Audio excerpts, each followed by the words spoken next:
ভারতের সংবিধানের প্রণেতা doctor B.R.. আম্বেদকরকে নিয়ে কুরুচিকর মন্তব্যের প্রতিবাদে ভাটপাড়ায় প্রতিবাদ মিছিল করল তৃণমূল কংগ্রেস।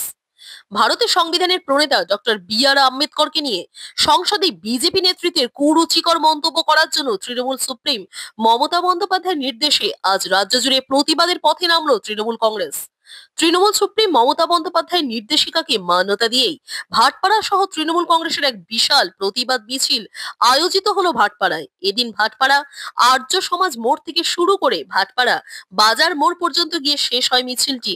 এই মিছিলে উপস্থিত ছিলেন ভাটপাড়া সহ তৃণমূল কংগ্রেস সভাপতি দেবজ্যোতি ঘোষ, ভাটপাড়া পৌরসভার প্রাক্তন পৌর প্রশাসক গোপাল রাউত, ভাটপাড়া পৌরসভার জল বিভাগের দায়িত্বপ্রাপ্ত সিআইসি অমিত গুপ্তা সহ একাধিক তৃণমূল কংগ্রেসের নেতৃত্ব ও কর্মীরা। সংবিধান প্রণেতা শ্রদ্ধেয় বি.আর. আম্বেদকরের প্রতি ভারতীয় জনতা পার্টি তথা দেশের স্বরাষ্ট্রমন্ত্রী অমিত শাহ যে কটূক্তি এবং অপমানসূচক যে মন্তব্য করেছে তার বিরুদ্ধে ধিক্কার জানাবার জন্য আমাদের একটি মিছিল। কেন উনি আম্বেদকরের সম্বন্ধে লোকসভায় সংসদে দাঁড়িয়ে যে মন্তব্য করেছে সেই মন্তব্যের বিরুদ্ধে আমাদের মিছিল। এই যে উনি বলছে কথায় কথায় একটা